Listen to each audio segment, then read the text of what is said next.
गरीब के लिए आवाज उठाया संसद में राघव चड्ढा ने कहा एयरटेल हो या जियो का सिम हो, रिचार्ज खत्म हो जाने के बाद 3 दिन में एसएमएस भी आना बंद हो जाता है।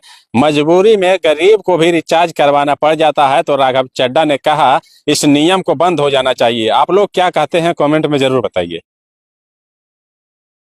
हिडन चार्जेस और फीस, ये नाना प्रकार के चार्जेस जो आज मैं सदन में लाया हूं, ये माननीय वित्त मंत्री जी तक पहुंचे ताकि देश के आम आदमी की जो जेब बैंकिंग सिस्टम काट रहा है, ये उसे पता लगे, ग्राहक को भी और माननीय वित्त मंत्री जी को भी। मिनिमम बैलेंस पेनल्टी, यदि आप न्यूनतम बैलेंस नहीं रखते हैं तो 100 से 600 रुपए प्रति माह बैंक आपका काट लेता है। इस चार्ज को लगाने के बाद बैंकों ने वित्तीय वर्ष 22-23 में 3500 करोड़ रुपए मिनिमम बैलेंस पेनल्टी के नाम से लोगों से वसूले हैं। मैडम, एक्स्ट्रा एटीएम यूजेज, आपको एटीएम ट्रांजैक्शन के लिए 2 से 3 की मोहलत मिलती है, 2 से 3 की इजाजत मिलती है बैंकों द्वारा। अगर आप चौथा 5वां ट्रांजैक्शन कर लें तो हर ट्रांजैक्शन पे 20 रुपए एटीएम चार्ज आपको देना पड़ता है। इनएक्टिविटी फी 100 से 200 रुपए सालाना। फिर बैंक स्टेटमेंट आप मंगवाते हैं तो बैंक स्टेटमेंट इशुएंस चार्जेस के नाम पर आपसे 50 से 100 रुपए लेता है। फिर आप कहते हैं हमें एसएमएस अलर्ट के माध्यम से मेरे बैंक के खाते में क्या आ रहा है उसकी जानकारी मिले, तो एसएमएस अलर्ट चार्जेस के नाम पर भी प्रति क्वार्टर 20 से 25 रुपए आपसे लिया जाता है। ऑनलाइन पेमेंट करेंगे एनईएफटी की तो ट्रांजैक्शन फी भी ली जाती है।